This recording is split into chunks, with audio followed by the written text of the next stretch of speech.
Police துறையை கண்டித்து பல்வேறு அமைப்புகளின் வேலைநிறுத்த போராட்டத்தால் ராமேஸ்வரத்தில் இயல்பு நிலை பாதிக்கப்பட்டுள்ளது.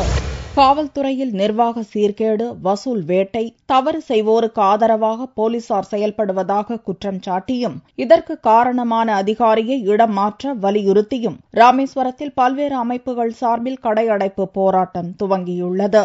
அனைத்து கட்சியினர் ஆதரவுடன் ஆட்டோ மற்றும் கார் ஓட்டுநர்கள் அமைப்பு, சமுதாய அமைப்புகள் சார்பில் இந்த போராட்டம் அறிவிக்கப்பட்டுள்ளது. இதனால் ராமேஸ்வரம் முழுவதும் கடைகள் அடைக்கப்பட்டுள்ளன, வாகனங்கள் ஓடவில்லை. காவல்துறையினுடைய நிர்வாக சீர்கேடு இன்றைக்கு ராமேஸ்வரத்தில் உருவாக்கி இருக்கிறது.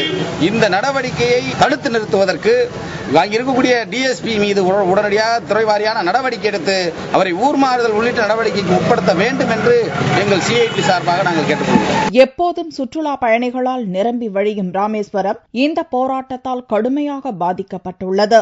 வாகனங்கள் கிடைக்காமலும் உணவு விடுதிகள் மூடப்பட்டுள்ளதால் சாப்பாடு கிடைக்காமலும் சுற்றுலா பயணிகள் தவிப்படைந்துள்ளனர். சுற்றுலாத்தலத்துக்கு குடும்பத்தோட வந்தோம்னா இங்க கடை எதுவும் இல்ல, பார்க்க சுற்றுலா பிளேஸ் மாதிரி இல்ல, ரொம்ப சைலண்டா இருக்கு, சாப்பிட கூட ஒரு வழி இல்லை எங்களுக்கு.